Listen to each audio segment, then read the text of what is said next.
자료는 다 받으셨죠? 자료 받으셨고, 받으신 자료, 우리 해설 자료 확인하면서 같이 문제 확인하도록 하겠습니다.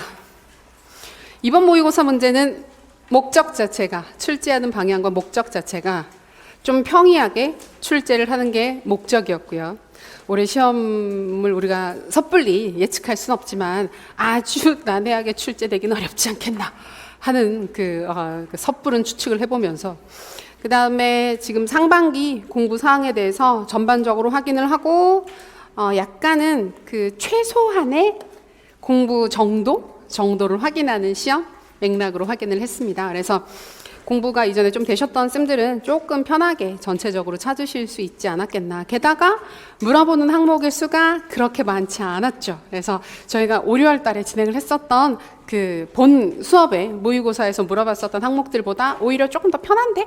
라는 느낌을 받으면서 보셨을 거예요. 그래서 이게 출제되는 방식이나 경향에 따라서 난이도가 확실히 좀 다르게 느껴지실 수 있는데요. 그러니까 오늘 거는 좀 편하게 보고, 그리고 물론 좀 틀리실 수도 있긴 한데, 이제 상반기 공부에 대해서 약간 자신감이나 약간 만족감, 우리가 악스 이론에 근거를 해서 봤을 때 공부한 결과가 뭔가 좀 변화가 있어야 즐거움도 있고 계속해서 진행할 수 있잖아요. 그래서 그런 부분들을 조금이나마 느끼셨으면 좋겠다라는 마음으로 진행을 했습니다. 그래서 도입이 길긴 했는데요, 잘 쓰셨으리라 생각을 하고 같이 문제 보도록 하겠습니다. 그래서 올해란다.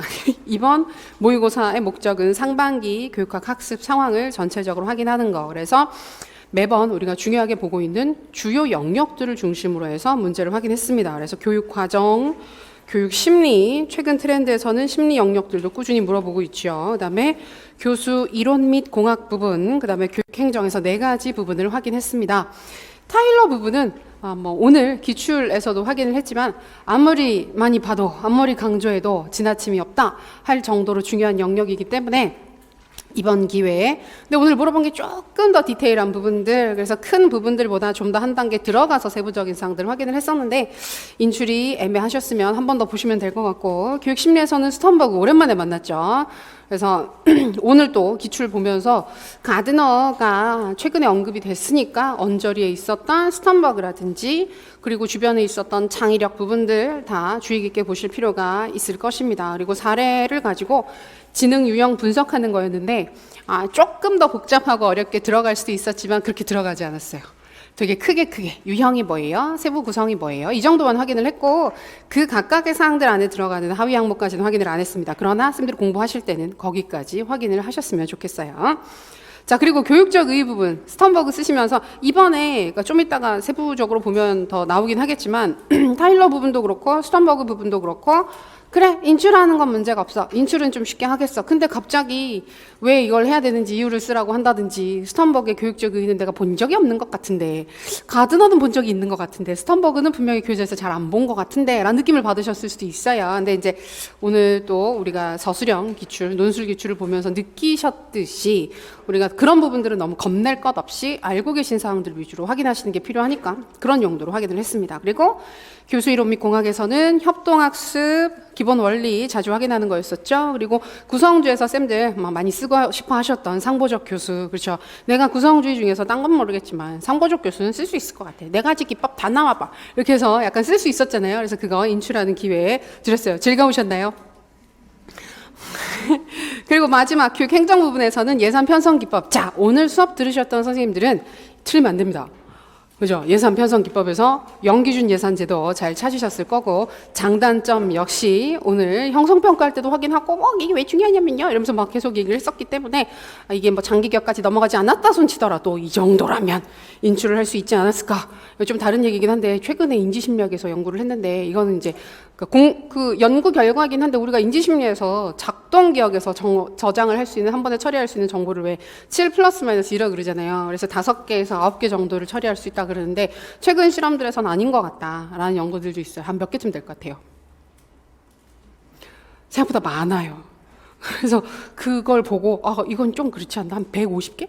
정도까지도 처리를 할 수 있대요. 그래서 비둘기인가? 이러면서 막 의외로 비둘기들 같은 경우에 위치 정보 같은 거 되게 많이 기억한다 그래요. 그래서 지난번에 왜 스키너 할 때 막 비둘기 표적 실험 같은 거 해가지고 해드렸었죠. 2차 대전 때 이렇게 꼭꼭꼭꼭 쪼아가지고 위치 조정하는 실험 같은 거 했던데 되게 기억력이 좋아가지고 특정 장소에 불빛 비치는 대로 우리 게임 같은 것도 뿅뿅뿅뿅뿅 하면 그 순서대로 찍고 이런 거 있잖아요. 그래서 그거 기억하는 게 수백 개 정도 된다 그러더라고요. 그래서 비둘기가 되게 똑똑합니다. 근데 이제 최근에 인지심리 연구들을 보게 되면 인간이 우리가 그 한 5개에서 9개 정도 기억한다 그랬는데 아닌 것 같다. 그래서 조금 맥락적인 정보가 들어가게 되면 그 한 번에 한 150개 정도까지도 기억하고 처리를 하더라. 그래서 우린 반성을 해야 됩니다. 그래서 우린 5개만 돼도 막 뭐 될 것 같아 이런 느낌이었는데 우리의 재능을 다 쓰고 있지 않은 거예요. 그래서 더 열심히 외워봐요.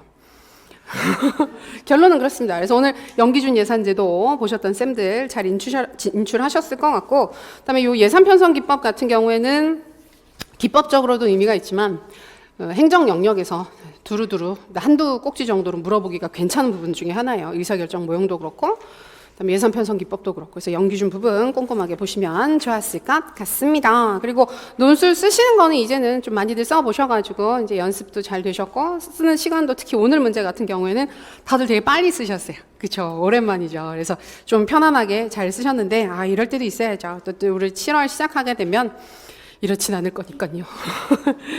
조금 달라요. 7월달, 우리가 5, 6월달 모의고사는 일부러 이제 초반에 사실은 제가 오히려 지금 오늘 봤던 모의고사가 저희가 4월 공개 모의고사보다 약간 더 평이했습니다. 그래서 4월 공개 모의고사가 얘보다 약간 더 빡빡했었기 때문에 혹시 이전에 안 보셨던 쌤들 같은 경우에는 4월 공개 모의고사 한 번 더 찾아서 보시는 것도 좋을 것 같아요. 좀 더 시의적이고 좀 디테일한 부분들이 있었으니까 확인하시면 좋을 것 같고. 근데 이제 7월달부터는 5월달에는 조금은 인출 중심의 문제들이 많았는데 7, 8월에는 인출과 오늘 기출에서 확인하셨던 것처럼 조금 활용하고 연계하는 서술들 연습이 본격적으로 들어갈 테니까 기대해 주십시오. 자, 그리고 받으신 자료 문제 같이 보겠습니다. 자, 이번 문제. 자, 제시문은 A 교장이 내년도 운영에 대한 회의를 주재하면서 학교 교육의 효과성 증진을 위한 방안을 제안한 사항입니다. 자, 제시문을 읽고 학교 효과성 증진을 위한 노력을 주제로 교육 과정, 교육 심리, 수업 방법, 교육 행정의 영역을 형식에 갖춰서 논의를 하세요 라고 해서 우리가 익숙하게 다뤄왔었던 과정, 심리, 교수이론 및 공학, 행정 영역을 확인했습니다. 자, 그리고 배점 부분 보시게 되면 배점 부분은 1번의 내용을 보고 타일러의 교육과정 개발 모형에 근거해서 잠정적 교육 목표 설정을 위해서 고려해야 할 사항을 3가지 서술을 해라. 우리가 전체적인 모형에 있어서 타일러 모형 중에서 가장 중요하게 생각하는 절차나 단계는 뭐였습니까? 목표 선정 단계입니다. 그래서 타일러 모형은 교육과정 개발에 있어서도 목표를 가장 중시하고 그다음에 교육과정 평가 모형으로 이야기를 할 때도 목표에 근거한 평가다라고 해서 목표를 가장 중시하게 되는데 그 목표를 설정하는 절차나 과정이나 세부적인 사항이 아직 출제가 되지 않았습니다. 그래서 교육과정 영역에서 사실은 교육 목표 굉장히 중요하게 볼 수 있는 부분이고 게다가 타일러고 그래서 크게도 보셔야 되고 오늘도 그랬지만 타일러는 끝이 없어요. 그냥 다 본다. 다 외운다 라는 느낌으로 접근하시는 게 안전한데 그 중에 저도 목표 영역들 한 번 더 확인하는 기회에 찾아봤습니다. 그리고 이런 요소를 고려해야 되는 이유는 무엇일까요? 이 부분은 정답이 정해져 있다라기보다는 말이 되게끔 게다가 제시문에 있었던 사항들도 조금 연계해서 쓰시면 크게 무리 없이 쓰실 수 있었을 것이고요. 두 번째, 2번에서 강조했었던 두 유형의 학생들을 스턴버그의 지능이론에 근거해서 설명을 해라. 이거 잘 하셨더라고요. 아까 쓰실 때 슬쩍 이렇게 몰래 옆에 가서 이렇게 보잖아요. 막 이렇게 막 몰래 이렇게 훔쳐봤는데 이 부분 다들 전체적으로 잘 찾으셨던 것 같습니다. 명칭만 헷갈리지 않으면 잘 찾을 수 있는 부분이었었죠. 그러나 세부적인 사항까지도 오늘 복습하실 때 한 번 더 보셨으면 좋겠습니다.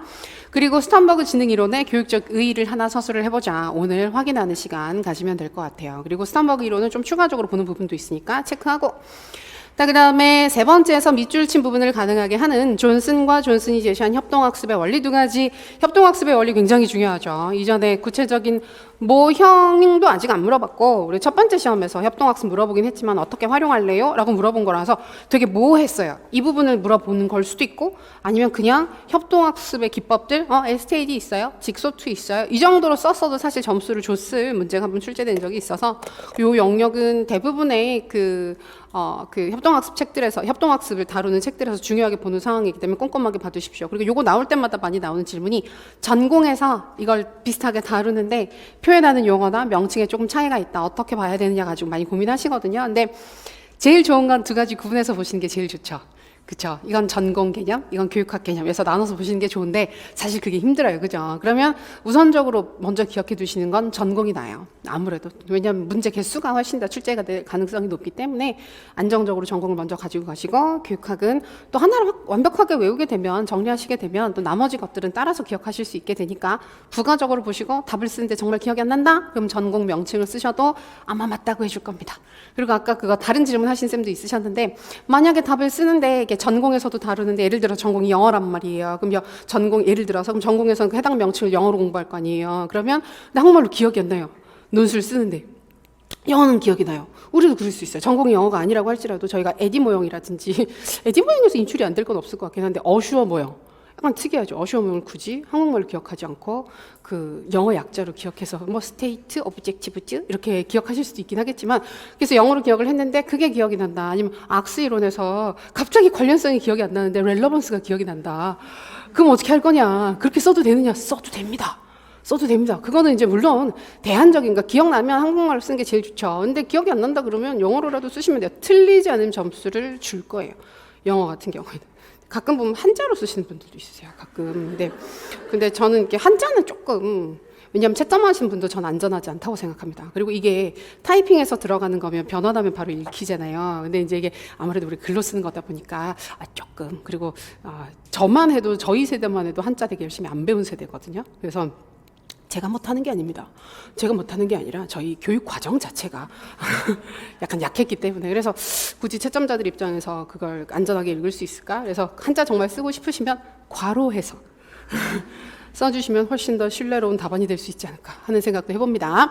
그래서 존슨과 존슨이 부분 중요한 부분이었고 그다음에 근데 이건 아무거나 두 가지 쓰는 거 아니었었죠? 제시문에 있었던 사항들 연계해서 쓰시는 거였으니까 편하게 쓰셨을 거고 펠린사와 브라우드의 상보적 교수 주요 기법 두 가지 써보자. 요거는 최근에 우리가 많이 봤었어요. 구성조에서 많이 봤어서 네 가지 기법들 중에서 두 가지 인출하시면 됐습니다. 그리고 예산 편성 기법 장점 두 가지 주의점 한 가지 이런 거 되게 쓰기 싫죠. 사실 이런 거 쓰기 싫은데 한 항목 정도는 이렇게 물어볼 수도 있어요. 네 가지 모두 다를 이런 스타일로는 최근에는 잘 안 물어봐요. 그래서 한 두 개 정도는 되게 디테일하게 두 개 쪼개서 물어보고 그다음에 한두 개 정도는 좀 하나 찾은 다음에 뭐 장점, 의, 연계해서 쭉쭉쭉 개념이 뭐야, 여기서 의미는 뭐야 이런 식으로 물어볼 수도 있는데 요거 같은 경우에는 장점과 주의점 근데 요게 예산 편성 기법에서는 우리가 영기준을 가장 중요하게 보니까 이쪽으로 보긴 하는데 그거 말고도 우리가 의사 결정 모형에서 합리적 모형, 만족화 모형, 점증 모형, 그다음에 최적화 모형 등등 공부하셨을 때도 혼합 모형 등등 공부하셨을 때도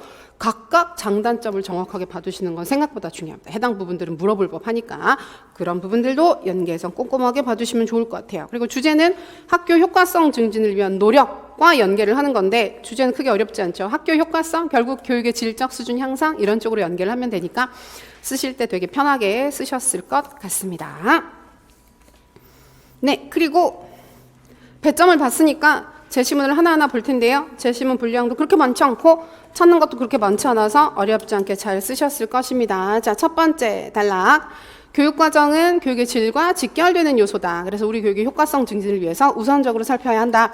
도입 문장이죠, 지금. 그래서 이거는 좀 연습을 하셔야 되는 게 단락, 각 단락 시작 부분 서술하실 때 도입 문장 없이 쓰셔도 괜찮아요. 괜찮긴 한데 도입 문장 쓰고 들어가시게 되면 조금 편해요. 편하고 채점자들이 초반에 전체 4단락 중에서 한 2단락 정도라도 초반에 2단락, 뒤에 2단락 쓰시면 아무 의미 없어요. 잘 안 보니까 그 부분은. 근데 그 첫 번째, 두 번째 단락에서 도입 문장을 써주시면 약간 글이 좋아 보이기는 해요.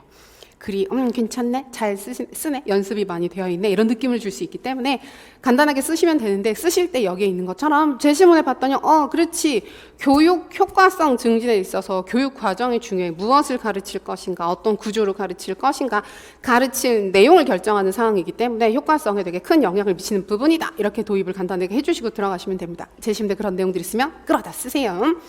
자, 예전의 교육과정은 교사나 학교 입장에서 전문성을 발휘할 여지가 적었습니다. 정해진 교육과정을 충실히 실천하는 게 역할이었지요. 근데 최근에는 학교와 교사가 함께 교육과정을 구성해 나가야 하는 측면이 많아졌습니다. 그래서 단위 학교에서 목표부터 선정하는 교육과정 구성도 가능해지고 있어서 이런 부분에 대해서 더욱 적극적으로 접근해야 될 것 같습니다. 라고 얘기를 하는데 아무리 읽어봐도 우리가 세 가지 자원을 찾을 만한 부분이 별로 보이지 않습니다. 그래서 이거는 그냥 좋은 얘기로 도입을 해준 거고 우리가 인출해야 되는 사항 자체는 세 가지 구체적인 잠정적 목표 설정 자원에서 인출을 하셔야 되는 거고 대신에 이런 부분들 학교 단위 수준으로 단위 학교 수준으로 교육과정을 새로 만들어야 된다. 그러니까 여기 있는 것처럼 함께 만들어야 된다. 학교 상황에 맞는 교육과정을 만들 수 있다. 그러니까 우리가 고려해야 되는 게 우리 학생들의 상황이라든지 우리 지역사회나 우리 사회가 요구하는 교육적 가치 그다음에 개별 교과들의 그 면밀한 특성들 그래서 그 교사들이 가지고 있는 교과에 대한 생각이나 전문성이나 이런 부분들을 융합해서 더 나은 교육과정을 만들 필요가 있겠다. 이런 식으로 활용해서 쓰실 수 있어요. 이 부분은 문제에서 왜 그렇게 해야 되나요? 이유에 대해서 서술해 보세요. 라고 하는 부분을 조금은 연계하고 끌어서 쓰실 수 있는 부분이었습니다. 결국 답이랑 관련해서 찾았을 만한 부분은 별로 없었습니다. 인출 문제였으니까요. 자, 두 번째 단락. 학생을 제대로 이해하기 위한 노력도 필요합니다. 도입 문장 간단히 학생 이해가 필요하지. 그렇지. 교육의 질적 수준을 위해서는 질적 수준을 향상시키기 위해서는 교육의 대상이 되는 학생들을 제대로 이해하고 그런 특성에 맞춰서 교육을 하는 게 필요할 거야. 도입 문장 활용하시면 되겠고 학업과 직결되는 학생의 능력 중에서 지능을 바라보는 관점에 있어서도 변화가 필요합니다. 자, 그래서 도입을 해줬고요. 여기에서 지금 두 유형의 학생들이 등장을 하고 있는데 학생들 중에서 익숙한 과제를 빠르게 처리하여 제가 이 부분을 굉장히 지나가다가 좋았는데요. 쌤들이 이걸 굉장히 잘 찾으셔서 생각보다 되게 꼼꼼하게 많이 하셨다는 느낌을 받았는데 두 가지 부분이 다 보이고 있죠. 여기 보면 익숙한 과제를 빠르게 처리한다 하나 그리고 새로운 장면의 문제를 효과적으로 잘 다룬다 하나 해서 두 가지가 보이고 있습니다. 그러니까 요 학생들이 한 유형인데 우리가 그 스턴버그 3원지능 이론에서 세부 구성 요소들이나 차원이나 지능을 보게 되면 이제 분석적 요소, 성분적 요소, 지능, 그다음에 경험적 지능 요소, 차원, 그다음에 실제적, 상황적, 맥락적 지능 요소, 차원이라고 한 세 가지가 있었을 때 여기에서 빠르게 처리하는 거, 익숙한 걸 빠르게 처리하고 새로운 문제를 잘 다루는 건 보통 경험적 요소로 찾을 수 있어요. 경험적 지능, 경험적 요소. 근데 이 부분 빠르게 처리하는 게 그 하위 요소 중에 어디에 해당합니까? 자동화. 그렇죠. 익숙한 주제를 별로 의식적인 노력 없이 빠르게 처리할 수 있으니까 자동화. 그 다음에 새로운 장면의 문제를 효과적으로 잘 다룬다, 잘 해결을 한다라고 했기 때문에 이 부분은 통찰력으로 볼 수가 있어요. 그래서 통찰력과 관련해서는 선택적 부호와 지각, 결합 등등을 활용하실 수 있는데 거기까지 안 가도 되는데 여기에서 아까 지나다니다 봤는데 이 부분을 그 자동화로 굉장히 많이 찾으셨더라고요. 그래서 공부 되게 꼼꼼하게 잘 하고 계시는구나. 너무 교육학만 하고 계시는 건 아닌가? 라는 염려도 하면서 근데 잘 찾으셨어요. 그래서 이 두 가지를 가지고 그렇지 이거는 경험적 요소야 라고 찾으실 수 있어요. 그리고 학업과 무관하지만 이게 씁쓸하죠. 학업과 무관하다. 공부를 잘하면 좋을 텐데. 근데 여기가 굉장히 중요한 영역이죠. 학업과 무관하지만 현실적이고 실제적인 상황에서 상황에 대한 상황이 이렇게 자주 상황 적응과 환경 변형에 능한 학생들도 있습니다. 그래서 상황에 대한 적응과 환경 변형이라 그러면 우리가 보통 상황적 지능, 실제적 지능, 맥락적 지능 얘기를 할 때 구성 요소로 환경을 내가 상황을 선택한다, 변형한다 이런 부분들 포인트가 있었잖아요. 그래서 그런 부분들을 찾을 수 있습니다. 적응하고 변형하고 그다음에 선택하고 하는 활동들이 들어갔는데 그중에 두 가지가 보였기 때문에 이거는 상황적 요소, 실제적 지능, 맥락적 지능이라고 볼 수 있어.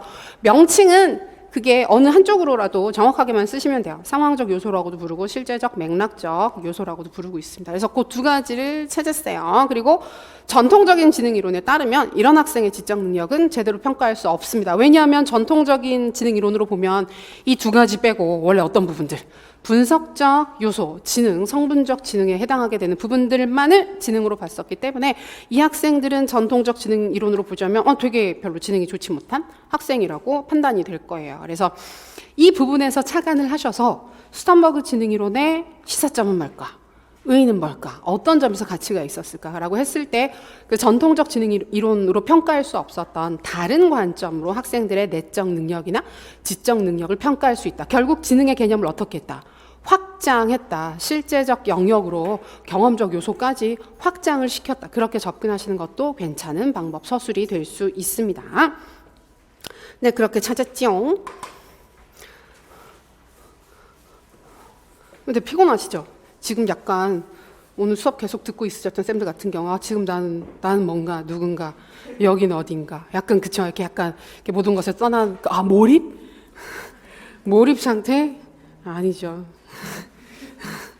아닌 거 알고 있어요. 힘내요. 자, 세 번째 단락. 교육 방법에서도 성취도 향상에 대한 고민을 해야 됩니다. 방법. 여러 교수 방법 중에서 협동학습이 성취도 향상에 도움이 됩니다. 자, 그래서 요거 두 가지 케이스가 나왔는데요. 먼저 집단의 성취를 위해서 개인의 성취뿐만 아니라 동료들의 성취가 중요하다. 우리 집단이 성공하기 위해서 나 혼자 열심히 한다고 되는 게 아니라 구성원 전체가 다 같이 잘해야만 우리 집단이 좋은 성적을 얻을 수 있어. 그래서 함께 노력하자라고 하는 게 긍정적 상호 의존성이었었죠. 우리가 근데 사실 이거는 사례를 정확하게 못 찾으셨어도 사실은 그 많은 것들 중에서 가장 중요한 두 가지가 뭡니까? 긍정적 상호 의존성과 개별 책무성이지 않습니까? 그래서 그거는 찾으셨을 것 같은데 개별 책무성은 사실 찾기가 쉬워요. 오히려 더. 그래서 개인이 책임을 다해야 돼. 자기 책임을 해야지. 그럼 개별 책무성이지 라고 들어가시는데 나머지 한 부분은 조금 다르게 찾으시는 경우들도 있긴 있어요. 근데 이제 요 부분은 결국은 우리가 긍정적 상호 의존성 같은 경우에는 다른 부분들보다 너무 복잡하게 생각하실 건 없고 그냥 내가 하는 거 그러니까 혼자 한다고 되는 게 아니라 우리 집단 내 성공을 위해서 같이 노력해야 돼. 동료의 성공을 위해서 내가 같이 도와줘야 돼. 이런 부분들이 보이면 그 긍정적 상호 의존성으로 찾으실 수 있어요. 그래서 개인적 성취만을 중시하는 학생들을 협력적으로 바꿔놓을 수도 있고, 그래서 긍정적 상호 의존성. 집단 활동 속에서 제 역할을 제대로 수행하도록 책임을 부여하여 학생들을 학습 활동에 적극 참여시키는 효과도 있습니다. 집단 활동 속에서 개인의 역할을 수행하는 책임을 부여한다라고 하는 부분에서 개별 책무성을 확인할 수 있죠. 자, 구성주의 교수 방법도 활용할 가치가 있는데 그중 상보적 교수가 수업 상황에 적용하기 편리하니까 다양하게 활용할 수 있을 것입니다 라고 얘기를 했어요. 근데 여기도 별 얘기는 없어요. 그냥 상보적 교수 쓰면 좋을 것 같아 라고만 나와 있고 기법은 우리가 인출을 하면 되는 겁니다. 기출 중에 보면 이만큼 하나 물어보고 끝에 한마디 그래서 어떻게 할까요? 이렇게 물어봤던 문제들처럼 조금만 얘기했어요. 네, 되게 다들 지치셨는데요. 힘을 냅시다. 네 번째, 그리고 이렇듯 보다 나은 교육을 실천하기 위해서는 학교의 운영계획 구성과 예산 편성에도 변화가 필요할 것입니다. 그래서 우리 학교는 올해 예산에 구애받지 않고 모든 사업과 활동을 전면적으로 재검토해서 내년도 사업계획안을 마련하고자 합니다. 끝났죠? 이 부분에서만 봐도 지금까지 개발되어 있었던 예산안에 신경 쓰지 않고 새로 만들겠다. 연기준 예산. 그리고 그러한 사안들의 우선순위를 교직원 회의를 통해서 결정한 후 이에 근거해서 한정된 예산을 우선순위에 따라서 배분할 것입니다. 그래서 우리가 연기준 이거 중요하다 그랬어요. 그죠? 요 내용 자체도 좀 중요한 사항이기 때문에 답은 찾는 건 사실 잘 찾으셨을 텐데 얘기를 할 때 그냥 전년도 예산 없이 새로 시작하는 거야 라고만 생각하지 마시고 이런 사항들 연계해서 좀 잘 봐주시면 좋을 것 같아요. 제 시문 내용 크게 어렵지 않았죠? 그래서 확인을 했습니다. 자, 이제 예시계획으로 넘어가기 전에 자 받으신 자료 볼게요. 4페이지 관련 자료들. 자, 먼저 나오고 있는 타일러의 교육과정 개발 모형. 오늘 수업에서도 특히 강조를 했었던 부분이긴 합니다만 자, 꼼꼼하게 보라 그랬는데 그럼 어디까지 보란 얘기냐. 여기 있는 건 다 보셔야 됩니다. 자, 이 페이지에 있는 거 보시면 전체 개발 절차로서 목표를 설정을 하고 학습 경험 선정하고 학습 경험 조직하고 마지막에 평가로 이어지게 됩니다. 이 중에서 지금 기출이 학습 경험 선정의 원리와 학습 경험 조직의 원리가 기출입니다. 문제가 출제가 됐어요. 논술 시험에서 기출이에요. 그럼 지금 안 나온 게 목표 설정하는 부분과 평가하는 부분인데 평가를 물어보건 목표 설정을 물어보건 둘 다 비슷해요.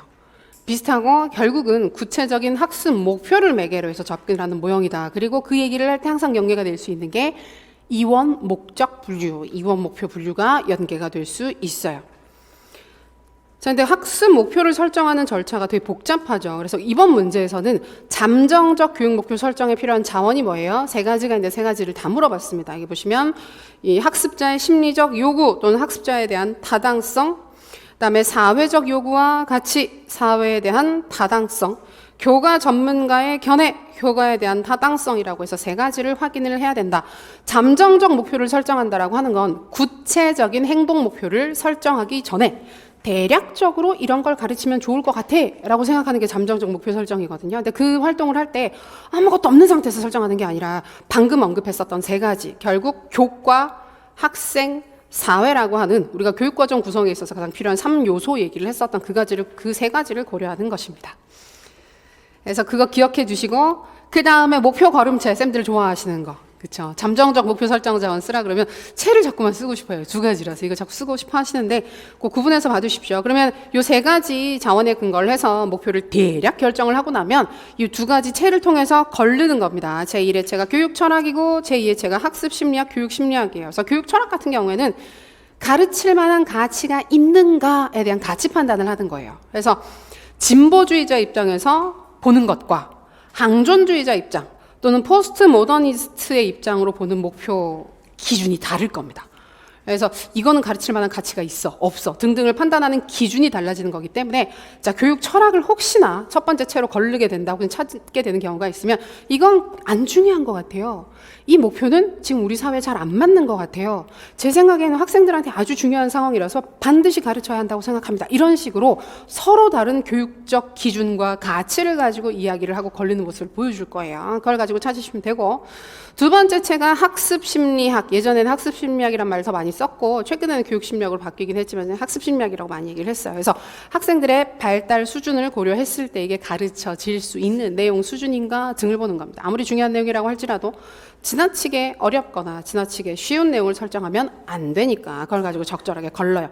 그러고 나면 아주 구체적인 학습 목표, 행동 목표를 설정할 수 있게 되는데, 이때 보면 목표 진술 방식, 우리가 잘 알고 있는 이원 목적 분류, 이원 목표 분류가 나옵니다.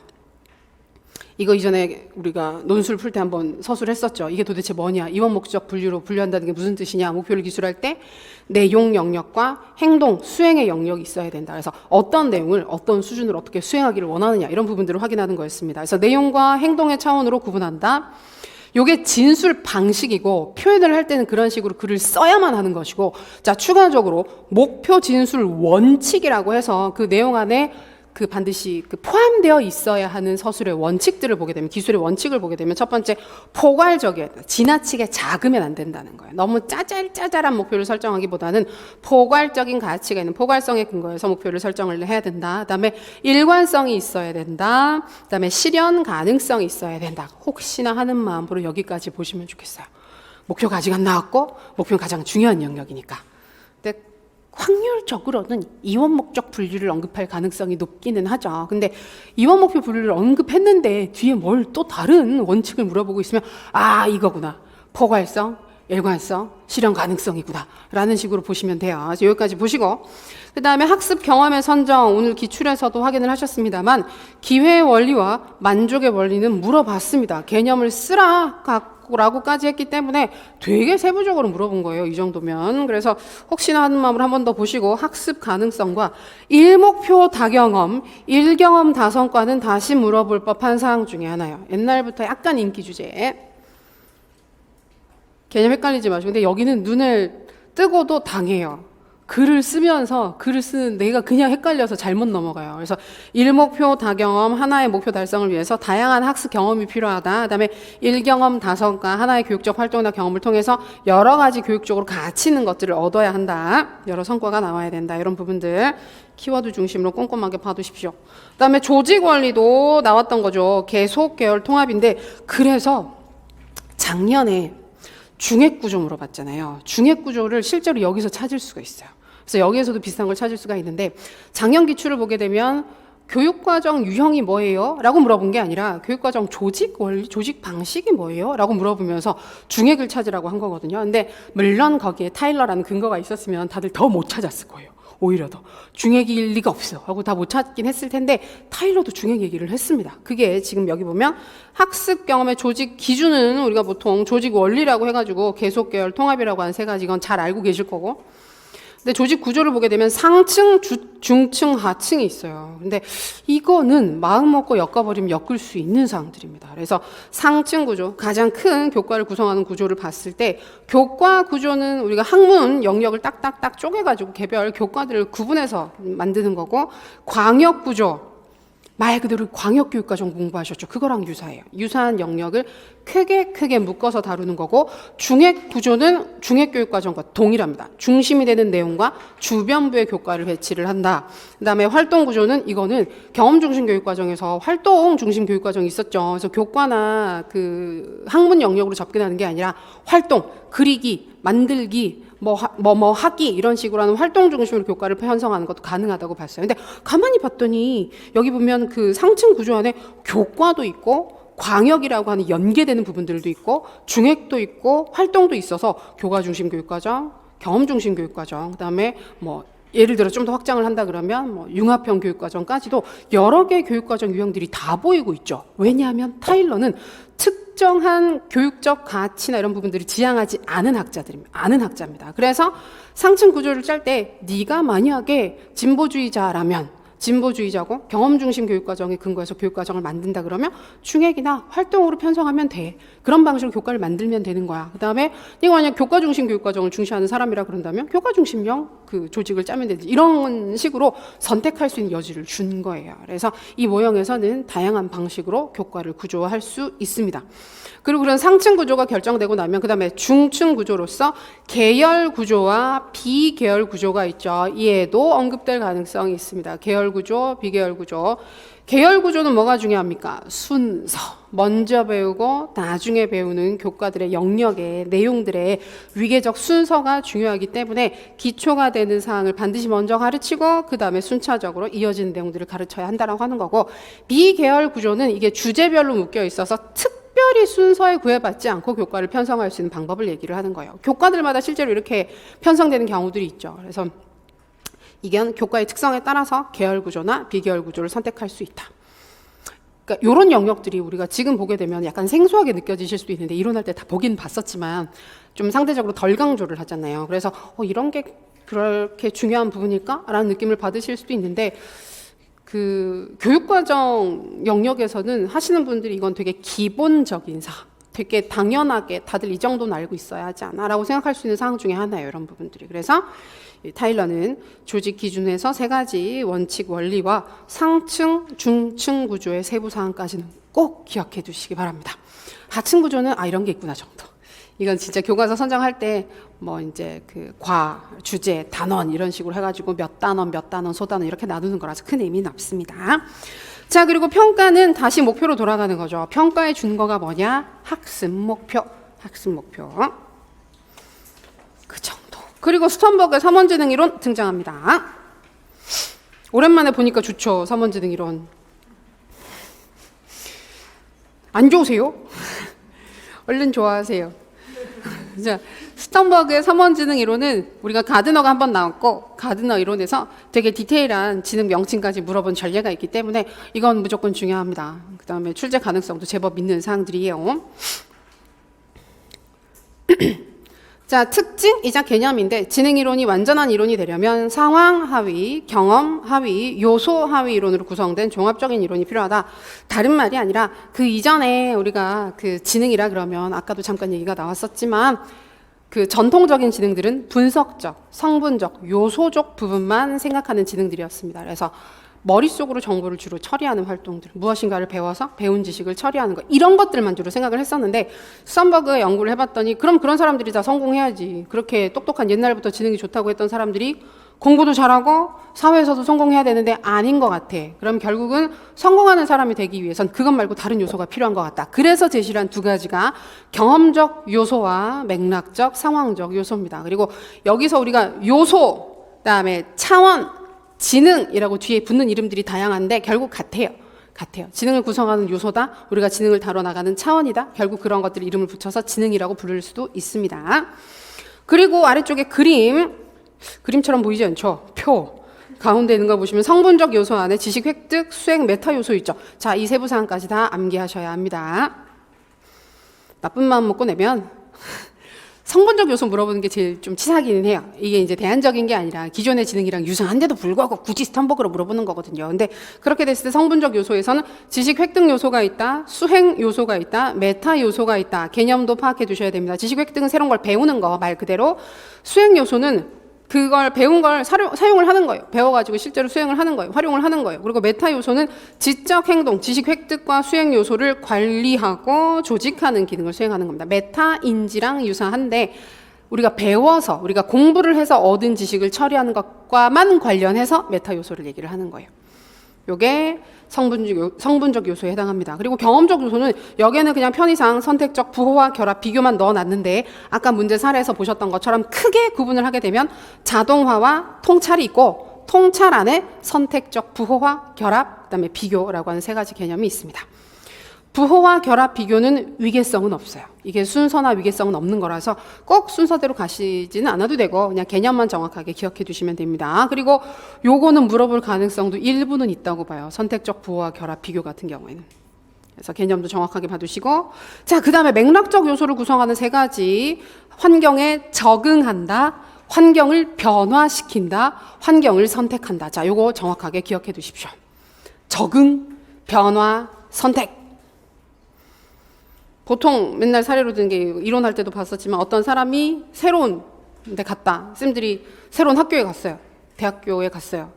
지금 말고 예전에 대학교에 갔어요. 처음에 갔어요. 대학교가 난가? 헷갈리는데.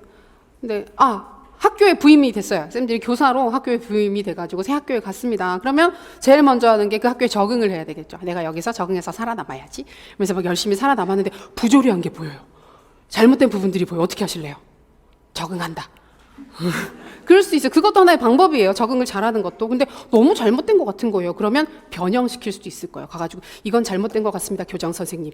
이런 식으로 얘기를 해가지고 그런가? 그래서 막 이렇게 바꿀 수도 있을 거예요. 근데 그렇게 그건 이제 환경을 변화시키는 능력이죠. 근데 그렇게 했음에도 불구하고 아무리 변화를 시켜도 이놈 학교가 너무 이상한 거예요. 너무 부조리한 거예요. 그럼 어떻게 해요? 됐어. 그만 다닐 거야. 이런 식으로 해서 다른 학교로 옮길 수도 있을 거예요. 그렇게 되면 내가 환경을 새로 선택을 하게 되는 거예요. 근데 그런 요소들이 우리가 실제적으로 살아갈 때 발휘를 해야 되고 갖추고 있어야 되는 능력이다. 그래서 환경을 적응, 그다음에 변화, 선택이라고 하는 세 가지 키워드를 꼭 같이 기억해 두시면 되겠습니다. 그리고 추가적으로 오늘 드리는 자료 중에 교육적 시사점을 넣어놨어요. 스턴버그 서문지능 이론의 교육적 시사점입니다. 오늘 수업에서 슬쩍 말씀드렸잖아요. 스턴버그 선생님 아직도 책 쓰고 있다. 그리고 책 쓰고 있고 새로 책 쓰면 자꾸 이론이 바뀐다 말씀드렸는데 새 책에서 발췌를 했습니다. 그래서 요거는 누군가의 개인적인 의견이 아니라 스턴버그 선생님이 생각하는 스턴버그 지능 이론의 의의이기 때문에 의미가 있겠죠. 자, 첫 번째. 지능의 실제적인 측면에 대한 관심. 실제적인 부분도 중요하다. 지적 부분뿐만 아니라 그래서 이렇게 많이 쓰셨어요. 그래서 지적 부분이라 그러면 성분, 분석, 요소에 해당하는 거잖아요. 그래서 그거 말고 나머지 두 개가 실제적 부분입니다. 그래서 경험이나 실제적 부분도 관심을 가질 필요가 있다. 그러면서 스턴버그 선생님이 사례로 제시한 게 지리나 사회 과목이나 생물 교과 등등을 얘기를 하면서 거기에 있는 내용들을 학문적 이론적으로만 다루지 말고 실제 사례들, 우리 공간 속에 있는 어떤 정보들, 아니면 우리가 경험적으로 만나게 되는 생물체들 이런 부분들을 연관지어서 설명을 하고 이해를 시키게 되면 실제적 지능을 향상시키는 데 도움이 될 수 있더라. 실제적인 부분들. 자, 두 번째. 문화적 배경이 지능의 정의나 표현에 영향을 준다는 것을 고려해라 라고 해서 다른 것보다 지능이라고 하는 것은 객관적이고 절대적인 개념이 아니다. 그러니까 대안적인 지능 이론들 최근에 보면 가드너도 그렇고 스턴버그도 그렇고 비슷비슷하게 얘기하는 포인트 중에 하나가 뭐냐면 지능은 우리가 이 세상 속에서 잘 살아가는 능력이다. 이런 식으로 설명을 해요. 그냥 생각을 해보면 옛날에 지능이 높다라고 하면 막 암기 되게 잘하고 그다음에 그 수학적 계산 굉장히 빠르게 하고 그런 걸 생각을 하잖아요. 근데 그런 사람들에 대해서 우리가 약간 가지고 있는 편견 중에 하나가 막 암기 되게 잘하고 수학 문제 굉장히 잘 푸는데 사람들과 잘 어울려서 잘 못 지낼 수도 있을 것 같아.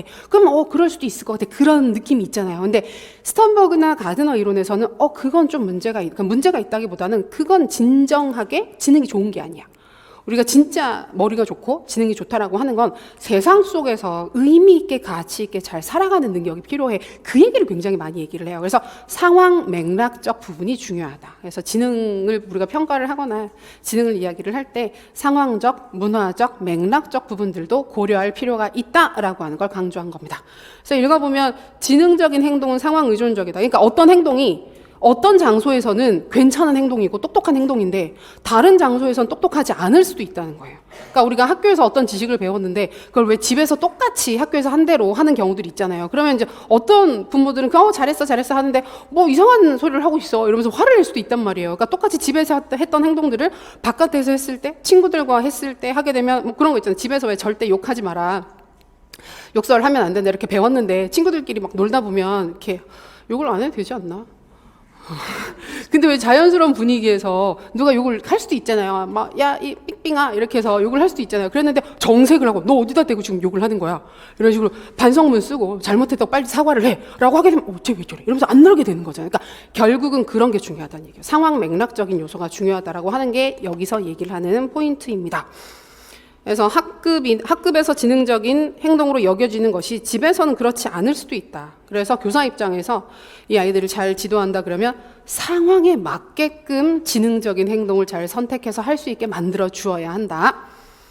그 다음에 세 번째, 이게 제일 쓰기 좋아요. 우리가 답으로 쓸 때는 가장 접근하기 편한 게 세 번째인데 강점 부분을 잘 파악해서 강점을 더 많이 개발시키고 그다음에 강점을 활용해서 내 약점을 극복해야 된다. 이걸 굉장히 중요하게 봅니다. 그러니까 우리가 얼핏 생각하면 삼원지능 이론에서 중요하게 생각하는 게 그래 세 가지 다 발전시키자 일 것 같잖아요. 근데 그게 되면 제일 좋아요. 세 가지가 다 발전돼가지고 필요에 따라서 척척척척 쓸 수 있으면 좋은데 스턴버그가 얘기를 하는 걸 보면 그러면 참 좋은데 그게 어렵다. 사람들이 세 가지 지능을 다 개발시키는 게 어렵기 때문에 중요한 건 성공한 사람들을 보면 이 세 가지가 다 높은 사람들이 아니라는 거예요. 높은 게 아니라 어느 하나가 높은데 그 하나의 높은 지능을 가지고 나머지를 관리를 하는 거예요. 성분적 요소가 굉장히 높다. 근데 나머지 두 가지가 약해요. 그러면 이걸 발휘를 해가지고 스스로 의식적으로 행동을 통제를 한다든지 다른 사람들을 활용을 한다든지 해가지고 나머지를 극복하는 모습들을 보이게 되는 겁니다. 그래서 여기에서 중요한 것은 내가 뭘 잘하는지 장점을 잘 파악하고 장점을 이용하고 장점을 활용을 해서 자신의 단점을 교정하고 극복하게 지도를 할 필요가 있다. 이런 부분들이 시사점이 되는 거예요. 되게 괜찮죠? 이런 부분들을 보니까. 그래서 쌤들도 세 가지 지능 요소 확인해 보시고 나는 무엇이 강한가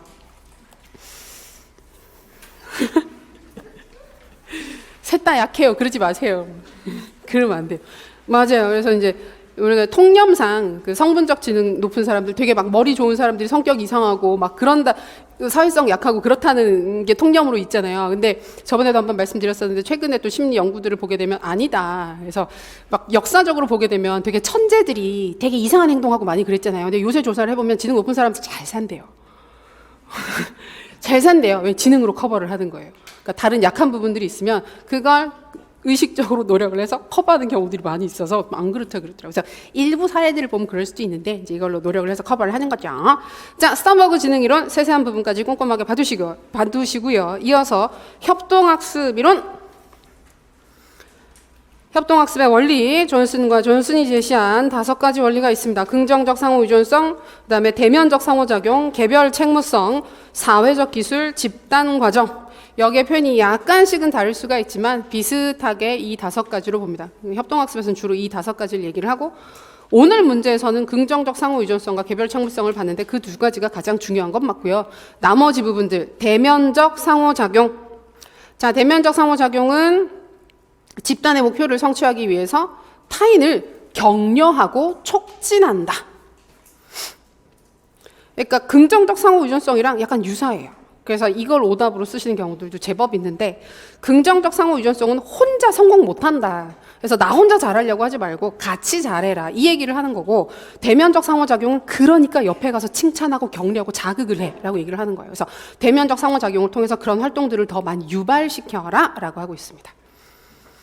그다음에 개별청구성은 그대로 보시면 되겠고 사회적 기술 이건 우리가 보통 생각하는 거 협동학습이 제대로 되기 위해서는 사회적 갈등이 적어야 되니까 의사소통이라든지 갈등을 관리하는 능력이 필요하더라 그 얘기를 하는 거고 집단 과정은 진행되는 과정에 대한 반성이나 성찰이나 평가 등등이 계속해서 있어야 된다 그 얘기를 하는 거예요. 여기 보면 집단 구성원들 각자가 얼마나 잘 성취하고 공동의 목표를 달성하기 위해서 노력하고 협력했는지에 대한 토론과 평가인데 결국은 집단적인 토론과 평가를 하는 거예요. 그래서 계속 활동만 하는 게 아니라 그러니까 생각해보세요. 쌤들도 만약에 대학교 때 팀 프로젝트 할 때 집단 과정이 있었으면 어땠을까요? 싸웠겠죠. 맨날 싸웠겠죠.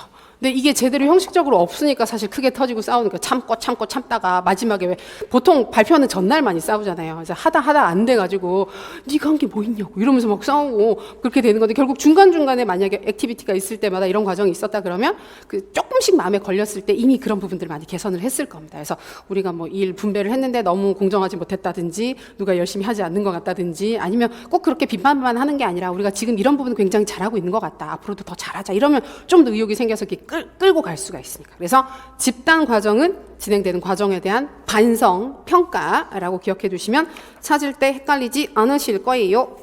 자, 그리고 이어서 상보적 교수 나오는데 상보적 교수는 작년에 비고츠키 사회문화적 구성주의가 출제가 되었기 때문에 또 연계가 될 수 있습니다. 그래서 거의 비고츠키 이론이 그대로 넘어오게 된 구성주의 이론으로 구성주의 교수 방법으로 상보적 교수, 상호적 교수, 상보 교수라고 얘기를 하죠.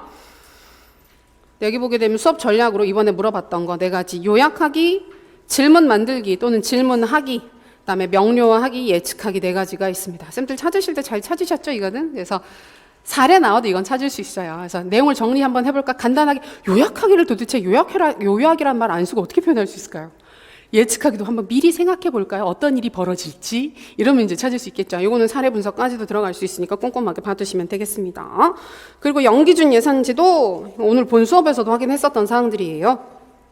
개념과 장단점 있는데 이거는 이 정도로 확인하시면 되겠습니다. 좋습니다. 그래서 이제 중요한 사항들은 대부분 다 필요한 사항들은 확인했는데 지금부터는 선생님들이 채점하세요. 같이 보면서 저게 답안지다. 내가 가장 싫어하는 사람의 답안지라고 생각하시고 답안지를 채점해 보겠습니다. 원수의 답안지. 내 답안지라고 생각하지 마시고 누구 답안지가 가장 미울까요? 그런 게 있어요. 그죠? 다 좋죠.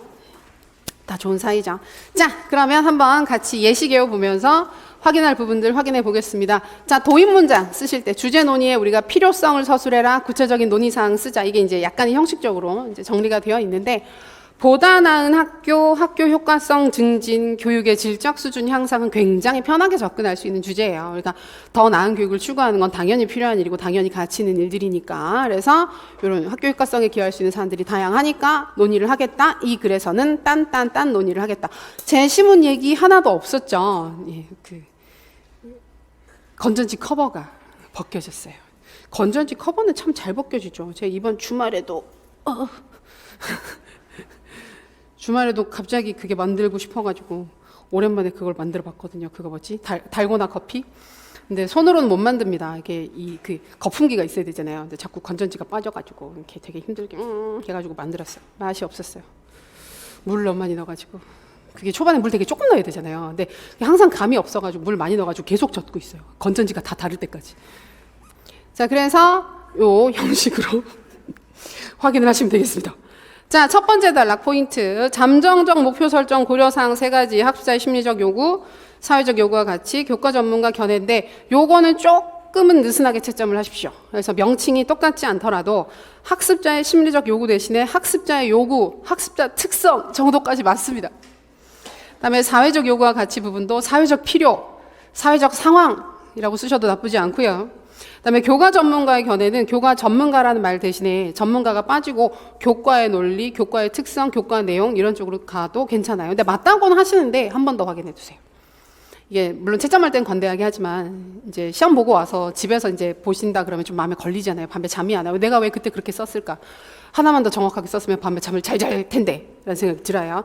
자, 이러한 요소를 고려하는 이유, 자, 넓게 채점하시는데 교육의 질적 수준 향상을 위해서 수요자, 교과 내적 구조를 모두 고려한 교육과정이 필요하다. 그래서 수요자 중심의 교육을 하기 위해서는 학생, 사회 요구 확인이 필요하고 교과 내용의 타당성을 확인하기 위해서 이런 부분들을 고려할 필요가 있다. 이렇게 하셔도 괜찮고 이 내용뿐만이 아니라 앞에 내용이 있었던 것처럼 우리가 교육과정 구성에 있어서 고려해야 될 사항들이 많다. 또는 그 교과 구성에 우리가 3요소라고 했었을 때 그러니까 교육과정 구성을 할 때 교과, 사회, 학생 이렇게 얘기를 하기도 하니까 그런 요소들 결국 교과에 가장 영향을 많이 주는 3가지 요소를 고려해서 점정적 교육 목표를 설정할 수 있다. 이런 식으로 얘기해 주시면 되겠습니다. 그래서 사실은 실제 시험에서 이런 부분이 나오면 어떻게 채점이 진행될 가능성이 높으냐 하면 말이 되면 줄 가능성이 높아요. 이상하지 않으면. 너무 이상한 소리를 하지 않으면. 그래서 이런 부분들 쓰실 때는 너무 부담 갖지 마시고 좀 편하게 쓰셔도 좋을 것 같습니다. 주제 논의 부분 보시면 결국은 교육 과정이 효과성에 얼마나 영향을 주느냐. 그래서 노력을 한다 그러면 교사가 교과 편성에 있어서 여러 부분들을 고려를 해야 되고 관련된 이론들 열심히 공부하겠다. 이렇게 접근하시면 되겠습니다. 자, 이어서 두 번째. 두 유형의 학생, 먼저 등장했었던 익숙한 과제 빠르게 처리하고 한 학생들은 경험적 지능이 높죠. 경험적 지능 또는 경험적 요소라고 하셔도 괜찮습니다. 창의성이나 창의력이라고 쓰시는 경우들이 있어요. 왜냐하면 경험적 요소 대신에 창의력과 창의성은 같은 개념이다라고 쓰는 경우가 있으니까. 근데 답으로 쓸 때는 썩 좋진 않아요. 우리가 답으로 만약에 스턴버그의 지능이나 요소를 써야 되는 상황이 있다 그러면 경험적 요소는 경험적 요소, 경험적 지능이라고 쓰세요. 창의성은 창의성으로도 설명을 할 수 있다. 이렇게 부연은 할 수 있는데 이건 창의성이다라고 쓰는 건 별로입니다. 그거는 진짜. 자, 그리고 상황적 지능, 이거는 실제적 지능, 맥락적 지능, 상황적 요소 다 괜찮아요. 그거 언저리에 있는 걸 쓰시면 괜찮습니다. 그리고 늘 그렇지만 이렇게 쓰고 나면 뭐 근거, 제시문의 요런 부분은 여기에 해당하는 거예요. 제발 이런 거 쓰실 때 제시문에 해당하는 학생은 경험적 지능이 높은 학생과 상황적 지능이 높은 학생이다. 라고만 쓰는 일은 없었으면 좋겠습니다.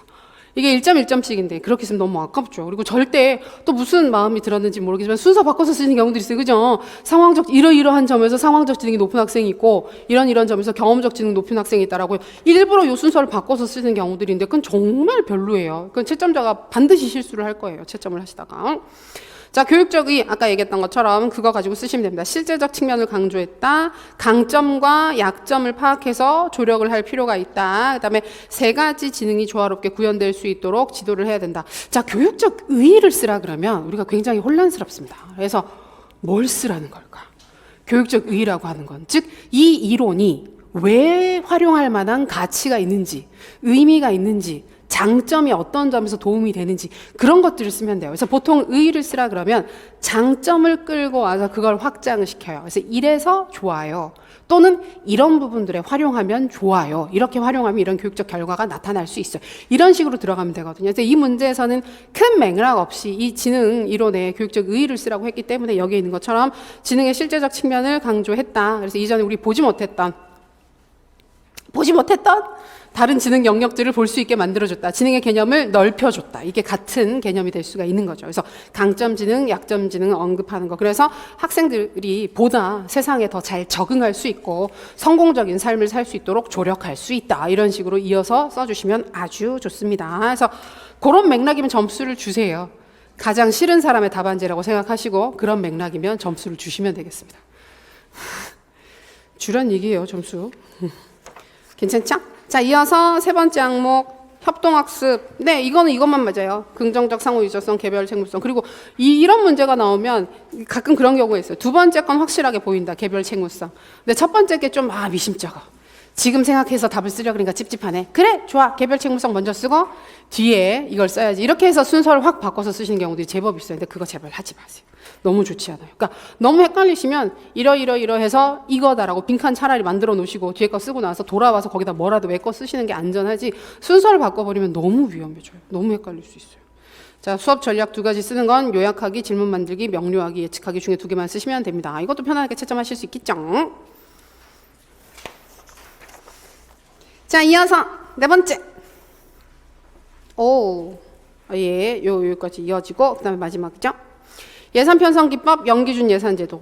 영기준 예산제도 대신에 영기준 예산이라고 쓰시는 건 괜찮아요. 영예산제도는 안 돼요. 그렇게 쓰시면 안 돼요.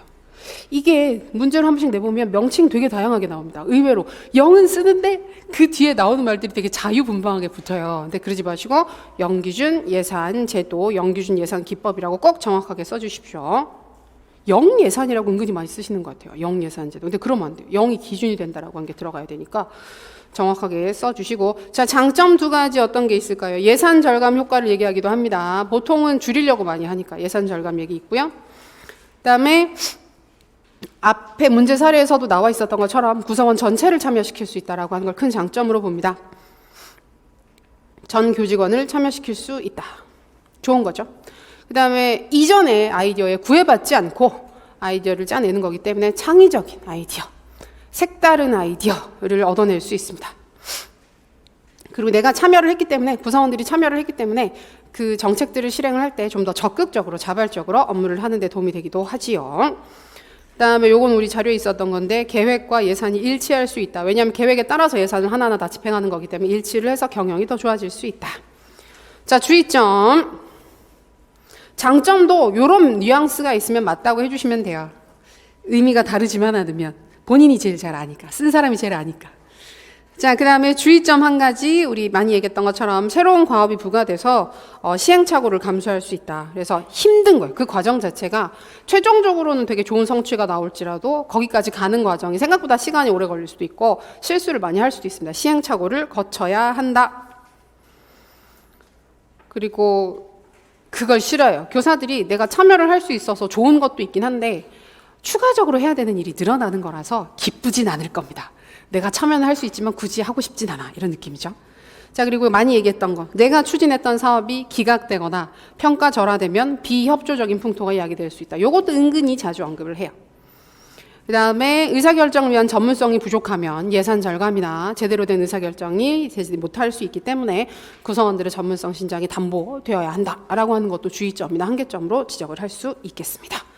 그렇게 해서 주제 논의해 주시고 마지막 결론 부분에서는 간단하게 요약하고 제언을 해주시면 좋을 것 같아요. 우리가 쓸 때 제언은 많이 빼시는데 시간이 너무 촉박하면 제언 빼실 수도 있지만 오늘 쓰셨던 부분들은 사실 시간적 여유가 있었잖아요. 그래서 이렇게 조금 평이하게 쓰실 수 있는 문제가 출제가 됐을 때는 조금 욕심내셔서 서론 쓰실 때도 약간 힘을 내시고, 그 다음에 단락별 도입 문장, 그 다음에 주제 논의 문장, 요거는 이제 여러 번 얘기를 하지만 도입 문장보다는 주제 논의가 더 중요합니다.